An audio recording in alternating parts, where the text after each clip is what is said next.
નમસ્તે વિદ્યાર્થી મિત્રો, વિમળા વિદ્યાલય ઓનલાઈન ક્લાસીસમાં તમારું સ્વાગત છે। સુદામા ચરિત્રમાં આપણે આગળ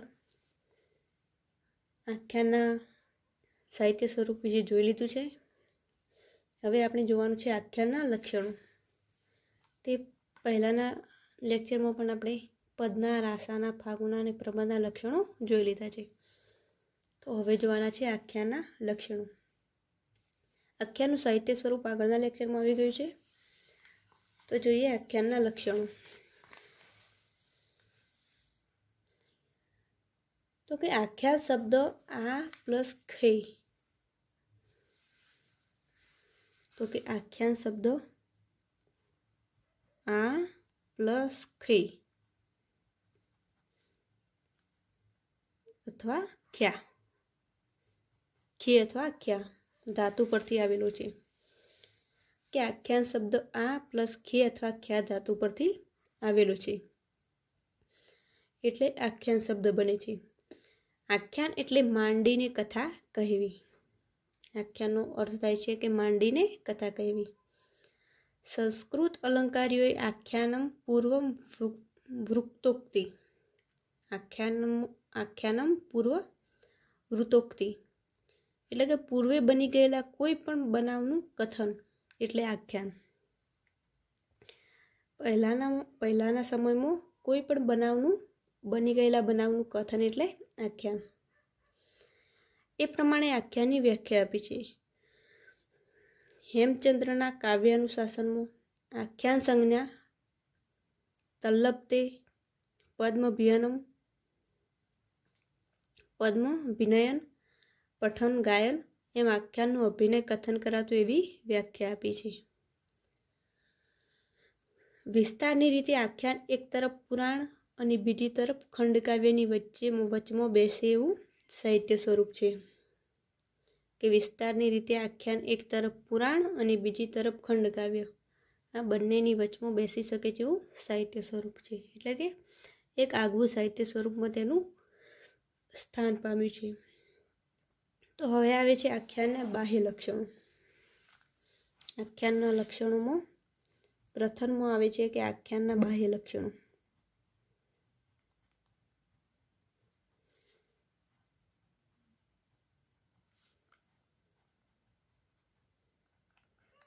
આખ્યાનના બાહ્ય લક્ષણો તેમાં કડવાબદ્ધ ક્લેવર, મંગલાચરણ, ફલશ્રુતિ અને કવિ પરિચય। તો પ્રથમ આવે છે કડવાબદ્ધ ક્લેવર।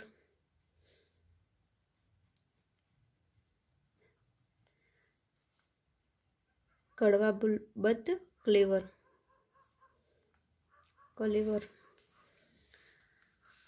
તો કે કડવાબદ્ધ કલેવર એ આખ્યાનની મુખ્ય લાક્ષણિકતા છે। આખ્યાન કડવામાં વહેંચાયેલું હોય છે। એમાં આદિ, મધ્ય અને ત્રણ વિભાગમાં તેનું કડવાબદ્ધ ક્લેવરનું આખ્યાન વહેંચાયેલું હોય છે કે તેનો પ્રથમ ભાગ આદિ, મધ્ય અને અંત। આરંભમાં એક કે વધુ પંક્તિના પ્રસ્તાવના સૂચક ભાગને મુખબંધ કે મોઢિયું કહે છે। તો જોઈ લેજો કે આરંભમાં જ્યારે આખ્યાનની શરૂઆત થાય છે ત્યારે આખ્યાનમાં એક કે બે પંક્તિના પ્રસ્તાવના સૂચક જે વાક્યો છે, જે પદ છે તેને મુખબંધ અથવા મોહડિયું, તેને શું કહે છે? મુખબંધ અથવા મોહડિયું, મુખબંધ અથવા મોહડિયું તરીકે ઉલ્લેખ પામે છે। કડવાના મધ્ય ભાગને તે રાગ કે ઢાળ જે કડવાનો સૌથી વધુ ભાગ રોકાતો અને પ્રસંગનું આલેખન કરતો ભાગ છે કે કડવાનો મધ્ય ભાગ જે છે તે રાગ કે ઢાળ છે। કડવાનો મધ્ય ભાગ રાગ અથવા ઢાળ છે અને કડવાનો સૌથી વધુ ભાગ રોકતો એ પ્રસંગનું આલેખન કરતો ભાગ છે। અંત ભાગને વલણ અથવા ઉથલાના નામે પણ ઓળખવામાં આવે છે। જે આખ્યાનનો જે અંત ભાગ છે તેને વલણો અથવા ઉથલો તરીકે પણ ઓળખવામાં આવે છે। કડવાના અંતે આવતી છેલ્લી બે પંક્તિમાં ઉપાંત્ય પંક્તિમાં કડવાનું ટૂંકસાર અને અંતિમ પંક્તિમાં હવે પછીના કડવાનું સૂચન કરતું વલણ હોય છે. કડવું એટલે અમુક કડીનો સમૂહ. આમ જે આખ્યાનના બાહ્ય લક્ષણમાં પહેલું લક્ષણ છે કડવાબદ્ધ ક્લેવરમાં. ત્રીજા નંબરનો મુદ્દો છે કે અંત ભાગમાં વલણ કે ઉથલો નામે ઓળખવામાં આવે છે. જે આખ્યાનના અંત ભાગને ઉથલોના નામે ઓળખવામાં આવે છે. કડવાના અંતે આવતી છેલ્લી બે પંક્તિમાં કડવાનું અંત છે તેમાં આવતી છેલ્લી બે પંક્તિમાં ઉપાત્ય પંક્તિમાં કડવાનું ટૂંકસાર અને અંતિમ પંક્તિમાં હવે પછીના કડવાનું વલણ હોય છે. બીજો છે મંગલાચરણ. મંગલાચરણ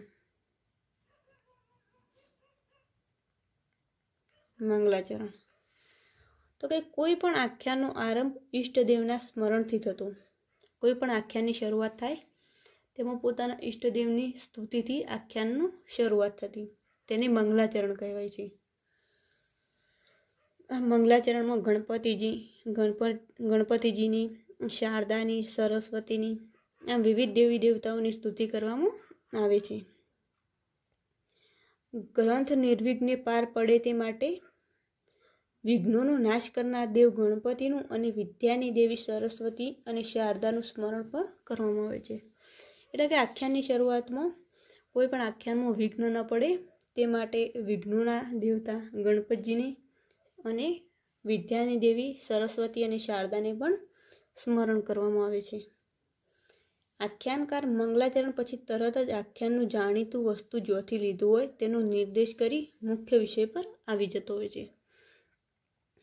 એટલે કે મંગલાચરણમાં દેવી દેવતાઓની સ્તુતિ કરી અને તરત જ આખ્યાન જ્યોથી લીધું હોય, જેવી રીતે કે મહાભારત, રામાયણ આમ આખ્યાનનું જે સ્વરૂપ છે તે જ્યોથી બી લીધું હોય તેનું નિર્દેશ કરી અને જે આખ્યાનકાર હોય છે મુખ્ય વિષય પર આવી જતો હોય છે. ત્રીજા નંબરમાં છે ફલશ્રુતિ.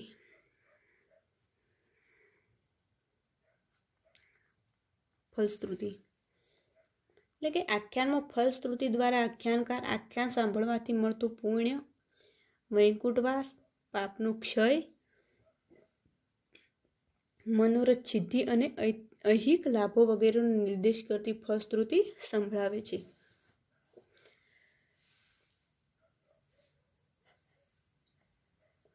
એટલે કે આખ્યાનકાર આખ્યાન કહેતો હોય છે ત્યારે જે સાંભળનાર શ્રોતા હોય છે તેમને સાંભળવાથી મળતું પુણ્ય, વૈકુંઠવાસ, પાપનો ક્ષય, મનોરથ સિદ્ધિ, ઐહિક લાભો વગેરેનો નિર્દેશ કરતી ફલશ્રુતિ તે સંભળાવે છે.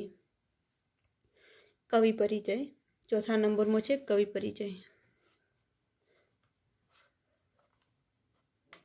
કવિ પરિચય કે આખ્યાનના અંતે આખ્યાનકાર પોતાનું નામ, પોતાના ગુરુનું નામ, ક્યારેક પિતાનું નામ, કૃતિ રચ્યાની સાલ, સંવત, તિથિ તો ક્યારેક વારનો પણ ઉલ્લેખ કરે છે. ક્યારેક કૃતિ રચ્યાનું કોઈ વિશિષ્ટ પ્રયોજન હોય તો તે પણ જણાવે છે. આમ કવિ પરિચયમાં જ્યારે આખ્યાનનો અંત આવે છે ત્યારે છેલ્લા કડવામાં કવિ પોતાનું નામ, ગુરુનું નામ, ક્યારેક પિતાનું નામ, કૃતિ રચ્યાની સાલ, સંવત, તિથિ આ બધાની ઉલ્લેખ કરે છે કવિ પરિચયમાં. તો આ હતા આખ્યાનના બાહ્ય લક્ષણો. હવે આવે છે આખ્યાનના અંતરંગ લક્ષણો. તો હવે જોઈએ આખ્યાનના અંતરંગ લક્ષણો.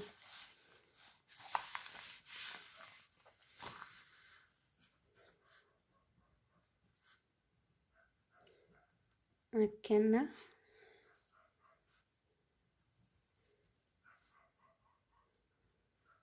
અંતરંગ લક્ષણો. આખ્યાનના અંતરંગ લક્ષણમાં તેમાં છે જાણીતું કથાવસ્તુ, વિસ્તારીને કહેવાતી કથા, ત્રાદ્રશ્ય પાત્રાલેખન અને પ્રત્યક્ષ કથન શૈલી, સમકાલીન જીવન પ્રસંગ,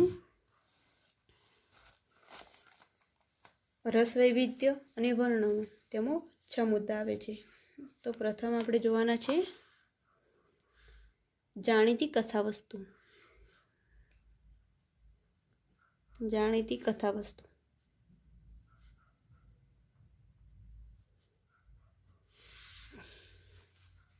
તો જોઈએ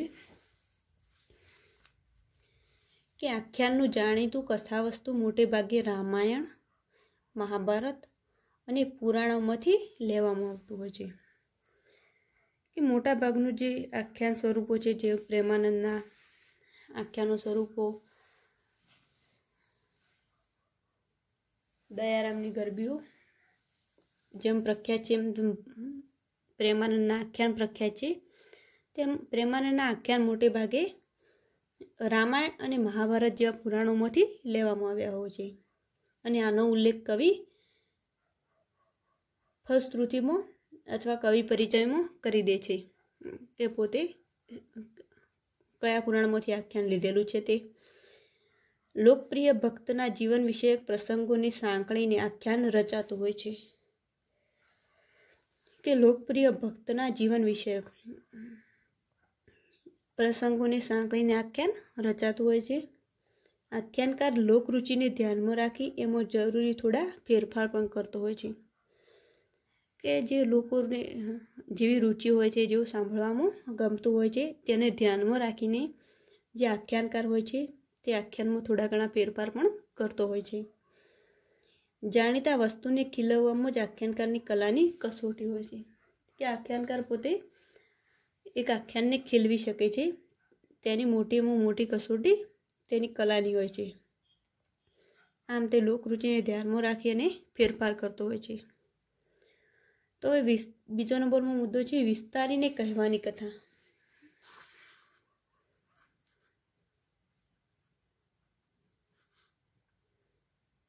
વિસ્તારીને કહેવાની કથા.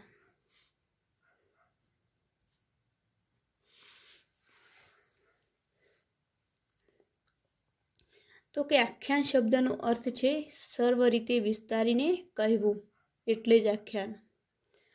તો કે આખ્યાનનો શબ્દનો અર્થ છે સર્વ રીતે વિસ્તારીને કહેવું, એટલે જ આખ્યાન. તો આખ્યાનની સંધિ સૂટી પાડીએ તો આખ્યાન, તો રખ્યા એટલે કહેવું, અને આખ્યા એટલે કે વિસ્તારીને કહેવું. તો વિસ્તારીને કહેવું એટલે જ આખ્યાન. આખ્યાનનો જે અર્થ છે એટલે વિસ્તારીને કહેવું. આખ્યાન એટલે વિસ્તારીને કહેવું.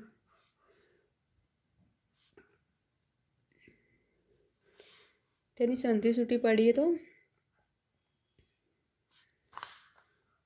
આ પ્લસ ખ્યા એટલે વિસ્તારીને,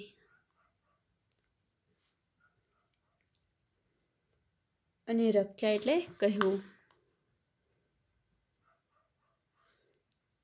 રખ્યા એટલે કહેવું. વિસ્તારીને કહેવું એ આખ્યાનનો અર્થ સ્પષ્ટ થાય છે. કલ્પનાનું તત્વ ઉમેરી મૂળ વસ્તુમાં થોડો ફેરફાર કરી અને લોકરુચિને ધ્યાનમાં રાખી આખ્યાનકાર કથા વસ્તુનો વિસ્તાર સાધી આખ્યાનને બહેલાવતો હોય છે.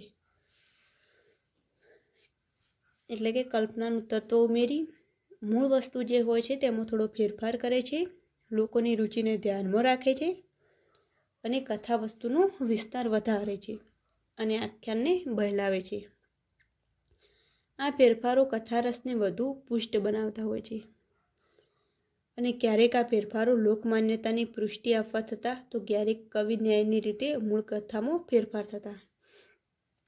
તે જે આખ્યાનકાર હોય છે તે કથારસને વધુ પુષ્ટ બનાવવા તેમાં અંદર ફેરફાર કરતો હોય છે અને લોકરુચિને ધ્યાનમાં રાખતો હોય છે. ક્યારેક આ ફેરફારો લોકમાન્યતાને પુષ્ટિ આપવા થતા, જે લોકો, જે શ્રોતાઓ જે આખ્યાનકાર સાંભળવા આવતા તેમની પુષ્ટિ માટે આ ફેરફારો થતા હોય છે. તો ક્યારેક કવિ ન્યાયની રીતે મૂળ કથામાં ફેરફાર થતા. ક્યારેક લોકોની પુષ્ટિ આપવા થતાં તો ક્યારેક કવિ માન્યતાની રીતે મૂળ કથામાં ફેરફાર કરતો હોય છે. તો આ તો વિસ્તારીને કહેવાની કથા. ત્રીજો છે ત્રાદશ પાત્રાલેખન અને પ્રત્યક્ષ કથન શૈલી.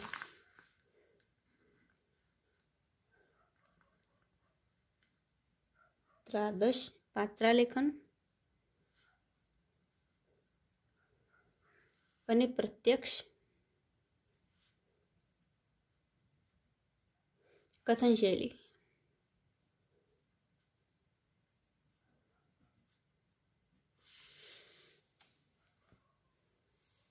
ત્રીજા નંબરનો મુદ્દો છે તો આખ્યાનનું કથાવસ્તુ જાણીતું હોય એટલે એમાં પાત્રો પણ જાણીતા હોય એ સ્વાભાવિક છે. એ આખ્યાનનું કથાવસ્તુ જાણીતું હોય એટલે તેમાંના પાત્રો પણ જાણીતા હોય છે તે સ્વાભાવિક છે. જીવંત અને સજીવ પાત્રોનું આલેખન આખ્યાનને વધુ સફળતા અપાવે છે. કે પુરાણો અને મહાભારતમાં લીધેલું જે આખ્યાન હોય તે જીવંત અને સજીવ પાત્રોનું જ્યારે આલેખન એ આખ્યાનને વધુ સફળતા અપાવે છે. આખ્યાનકાર લોકખ્યાત વસ્તુરૂપી હાડપિંજરમાં પોતાના જમાનામાં પ્રાણપુરી પુરાણોની પાત્રોને પોતાના જમાનામાં જીવતા જાગતા ધબકતા અને આત્મીય લાગે એવા બનાવતો હોય છે. કે જે આખ્યાનકાર જે કવિ હોય છે તે પાત્રોને પોતાના જમાનામાં જીવતા જાગતા અને ધબકતા હૈયે આત્મીય લાગે તેવા બનાવતો હોય છે. તે એવી રીતે આખ્યાનની રચના કરે છે કે જે મૃદા વખતે પણ જીવંત લાગે તેવી રીતે તે આખ્યાનની રચના કરે છે. એટલે કહેવામાં આવે છે કે જે હાડપિંજરમાં પણ તેઓ પ્રાણપુરી અને જીવતા જાગતા ધબકતા અને આત્મીય લાગે તેવા આખ્યાનો રચે છે. એટલે કે ખૂબ જ લાગણીશીલ બને તેવા આખ્યાનોની રચના કરે છે. તેથી લોકોએ એ પાત્રો એમનામાં જ હોય એમ લાગતું. તેથી લોકોને તેમના પાત્રો એમના મોના જ હોય તેમ લાગતું હોય છે. આખ્યાન શ્રાવ્ય પ્રકાર હતો.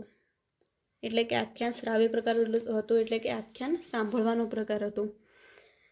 પોતે કવિ આખ્યાન કરતા અને શ્રોતાઓ સાંભળતા, તેથી તેને શ્રાવ્ય પ્રકાર કહેવામાં આવે છે. તેથી એમાં પ્રત્યક્ષ કથન શૈલી અને નાટ્યાત્મકતા પણ જોવા મળે છે. પ્રત્યક્ષ કથન શૈલી અને નાટ્યાત્મકતા પણ જોવા મળે છે તેવા તત્વો સહજપણે આવી જાય છે. આખ્યાનમાં પ્રસંગો જાણે પ્રત્યક્ષ બનતા હોય તેમ ત્રાદશ્ય ચિત્રો ખડા કરે એવી શૈલી આખ્યાનમાં નિરૂપાતી. કે જ્યારે આખ્યાન રચાતું હોય છે ત્યારે તેમાં જે પ્રસંગો બનતા તે પ્રત્યક્ષ પ્રસંગો હોય તેવી રીતે આખ્યાનકાર તેની રચના કરતો. તેમાં તાદશ ચિત્રો ખડા કરે એવી શૈલી આખ્યાનમાં નિરૂપવામાં આવતી.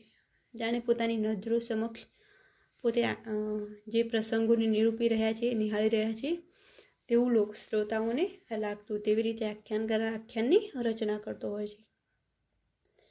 તો ચોથા નંબરનો મુદ્દો છે સમકાલીન જીવન રંગો.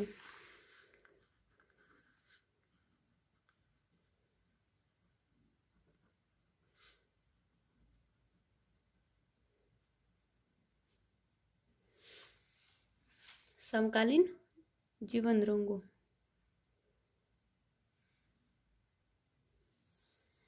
તો આખ્યાનકાર જાણીતા કથાનકને પોતાની રીતે ખીલવતા સમકાલીન જીવન પણ આલેખતો હોય છે.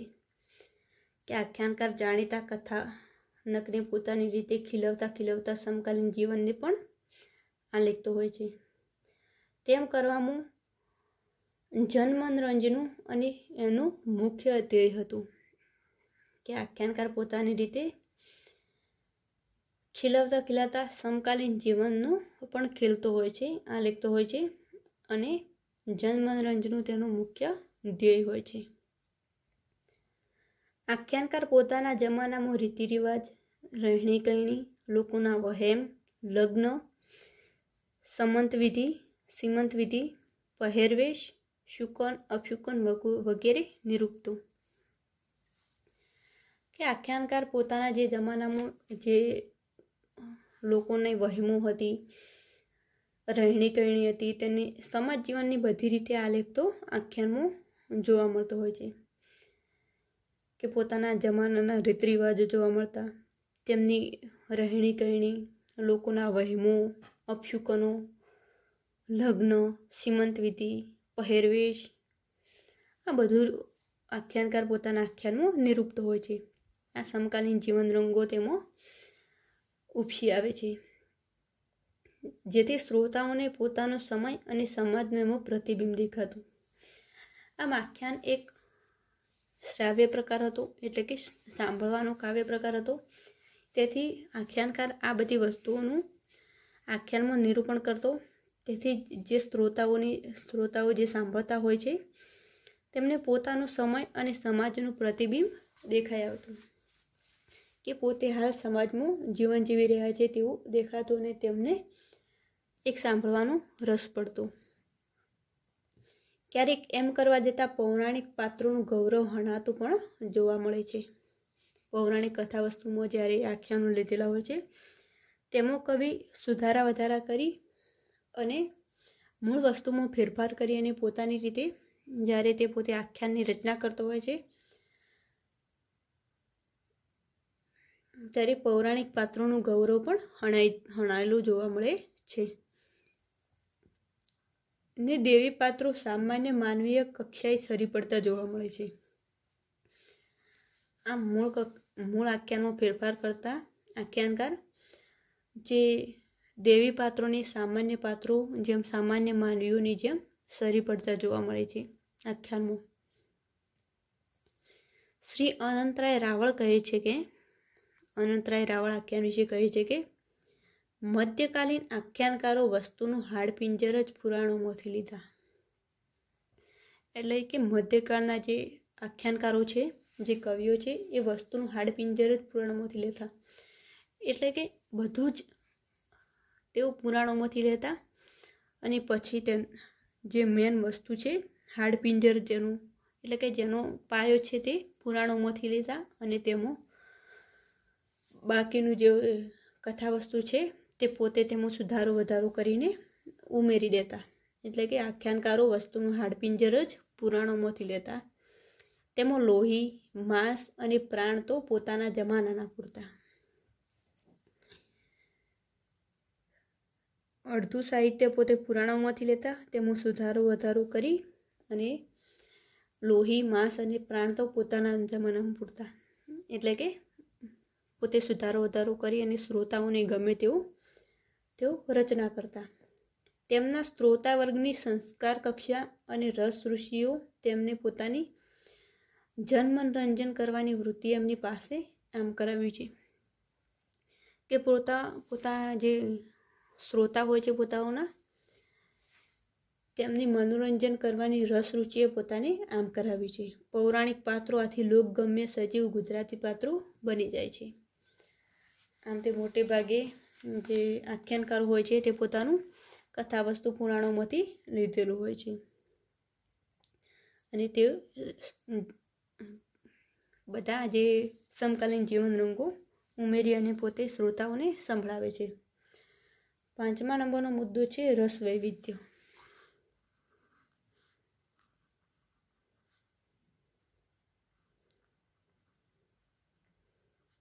રસ વૈવિધ્ય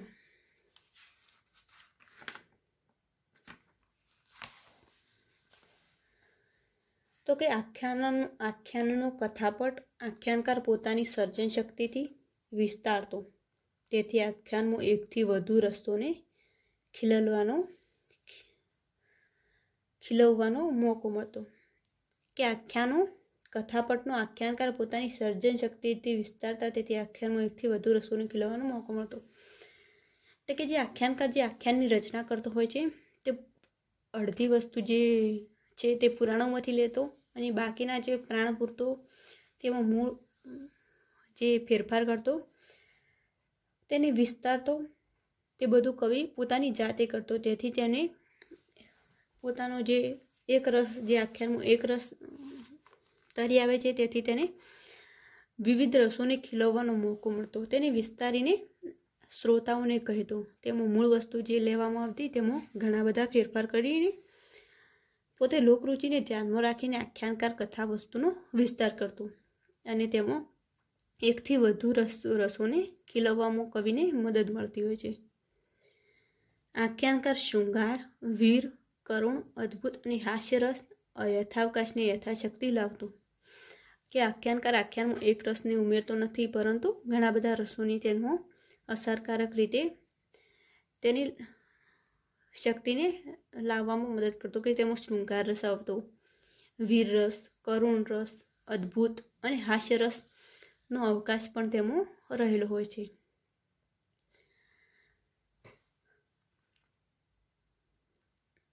આમ આખ્યાનકાર જે શ્રોતાઓની છે પુષ્ટિ આપવા માટે પોતે એક રસ નહીં પરંતુ અનેક રસનો ઉપયોગ કરીને કથા વસ્તુને ખીલવવામાં મદદ કરતા હોય છે. અને અડધી વસ્તુમાં પ્રાણ પૂરી અને પુરાણના પાત્રોને પોતાના જમાનામાં પાત્ર ગણતા હોય છે. પ્રેમાનંદે રસની બાબતમાં ભારે સૂઝ દાખવી છે. જે કરુણ રસ, વીર રસ, આમ જે 9 રસો છે તેમ રસની બાબતમાં પ્રેમાનંદને ભારે સૂઝ દાખવી છે. અને કોઈ એક મુખ્ય રસના અનુષંગે તે બીજા રસોને કુશળતાથી આલેખતો જોવા મળે છે. કે કોઈ એક રસનો તે ઉપયોગ કરે તેના ઉપરથી તે બીજા રસોને કુશળતાથી આલેખી શકે છે. આ પ્રેમાનંદની એક અગત્યની સૂઝ હતી. રસની બાબતમાં પ્રેમાનંદ અજય અને અદ્વિતીય રહ્યો છે. કે રસ પ્રત્યે તેઓ પ્રેમાનંદ અજય અને અદ્વિતીય રહ્યો છે. તેની કોઈ પોતાની તેની બરાબરી કરી શકે તેવો કોઈ કવિ હતો નહીં રસની બાબતમાં.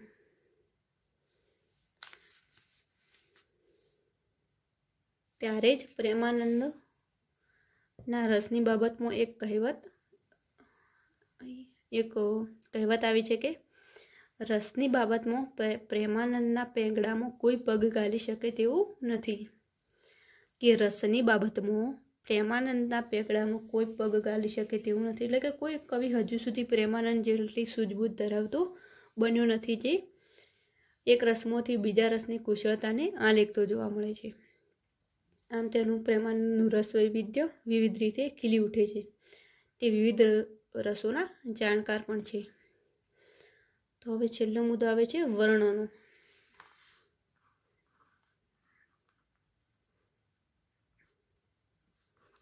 વર્ણનો તો આખ્યાનમાં વર્ણનો મોટે ભાગે પરંપરાગત જોવા મળે છે. આખ્યાનના વર્ણનો મોટે ભાગે પરંપરાગત રીતે જોવા મળે છે. સ્થળ અને પ્રકૃતિના વર્ણનો લાંબી યાદી જેવા જ બની જતા. સ્થળ અને પ્રકૃતિના વર્ણનો લાંબી યાદી જેવા જ બની જતા. જ્યારે પાત્રોના વર્ણન અને ચીલાચાલુ અને બીબાઢાળ જોવા મળે છે. કે પાત્રોના વર્ણન અને ચીલાચાલુ અને બીબાઢાળ જેવા જોવા મળે છે. પ્રેમાનંદ પાસે ચિત્રાત્મક વર્ણનની આવડત ખરી, પરંતુ પાત્રોના વર્ણન તો ચીલાચાલુ જ જોવા મળતા. એટલે કે રસની બાબતમાં પ્રેમાનંદ જાણકાર, તેમને સૂઝબૂછ ખરી, તેમની પાસે ચિત્રાત્મક વર્ણનની આવડત ખરી, રસની આવડત ખરી, પરંતુ પાત્રોમાં તેમની આવડત ઓછી હતી. તેમના પાત્રો ચીલાચાલુ જોવા મળતા હોય છે. કથનનો કયો પ્રસંગ વર્ણનની ક્ષમતા ધરાવે છે એની સૂઝ આખ્યાનકાર પાસે હોવી જોઈએ. કે કથાનાયકનો કયો પ્રસંગ વર્ણનની ક્ષમતા ધરાવે છે તેની સૂઝ આખ્યાનકાર પાસે હોવી જોઈએ. વર્ણનોની શ્રોતા પર ધારી અસર ઉપજાવવા માટે આખ્યાનકાર પાસે સારું એવું ભાષા પરનું પ્રભુત્વ, વર્ણનની કુશળતા હોવી જોઈએ. કે જ્યારે શ્રોતાઓ સાંભળવા આવે છે તેમને ધારી અસર ઉપજાવવા, તેમને રસ પડે તે રીતે આખ્યાનકારની કહેવાની સૂઝ અને તેમ ભાષા પરનું પ્રભુત્વ સારું હોવું જોઈએ અને વર્ણનની કુશળતા વધુ હોવી જોઈએ. અલંકાર વૈવિધ્ય વર્ણનની એકવિધતાને રોકી શકતું અને ચિત્રાત્મક વર્ણનોથી પાત્રોમાં જીવંતતા અનુભવાતી. કે અલંકાર વૈવિધ્ય વર્ણનની એકવિધતાને રોકી શકાતું, ચિત્રાત્મકતા વર્ણોની પાત્રોમાં જીવંતતા અનુભવાતી અને આખ્યાન પોતાની સામે જ ભજવાતું હોય એમ લાગતું, કે આખ્યાનકારમાં એવી સૂઝબૂઝ હોય, એવી ભાષાની શૈલી હોય, તેમાં તેમને આખ્યાન કહેવાની એક સૂઝબૂઝ હોય, તેથી જે શ્રોતાઓ સાંભળવા હતા શ્રોતાગણ તેમને એવું જ લાગવું જોઈએ કે જે બધું ભજવાય છે, જે બધી આખ્યાન કહેવાય છે પોતાની સામે પ્રત્યક્ષ તેઓ દ્રશ્યો નિહાળી શકે તેવી રીતે તેમની આંખો સમક્ષ પોતાનું દ્રશ્ય ઊભું થતું, તેવી એક આખ્યાનકારી સૂઝબૂઝ હોવી જોઈએ. તેના વર્ણનો તેવા પ્રકારના હોવા જોઈએ. તો આ હતું છઠ્ઠા નંબરનો મુદ્દો, વર્ણનો. તો આખ્યાનના જે લક્ષણો છે તે આપણે જોયા કે આખ્યાનના બાહ્ય લક્ષણોમાં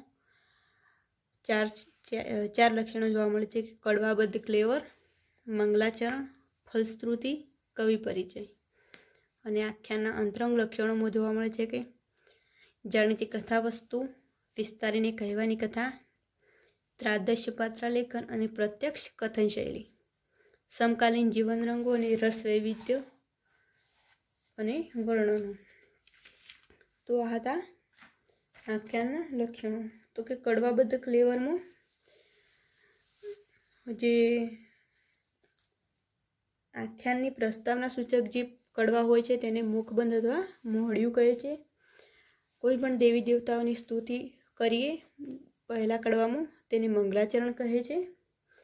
અને પોતે શ્રોતાઓને જે વૈકુંઠવાસ, પાપનો ક્ષય અને જે મનોરથ સિદ્ધિ પ્રાપ્ત થાય એમ વગેરે સિદ્ધિઓ પ્રાપ્ત થાય તે રીતે કહેવામાં આવતી ફલશ્રુતિ કહેવામાં આવે છે. અને ચોથા નંબરમાં આવે છે કવિ પરિચય. આમ કવિ પરિચયમાં પોતે કવિએ કરેલું જે છેલ્લા જે કડવામાં પોતે પોતાનું નામ, પિતાનું નામ, પોતાના ગામનું નામ, કૃતિ રચ્યાની સાલ, આ બધું જે આવે છે કવિ પરિચયમાં આવે છે. તો આ હતા આખ્યાનના લક્ષણો.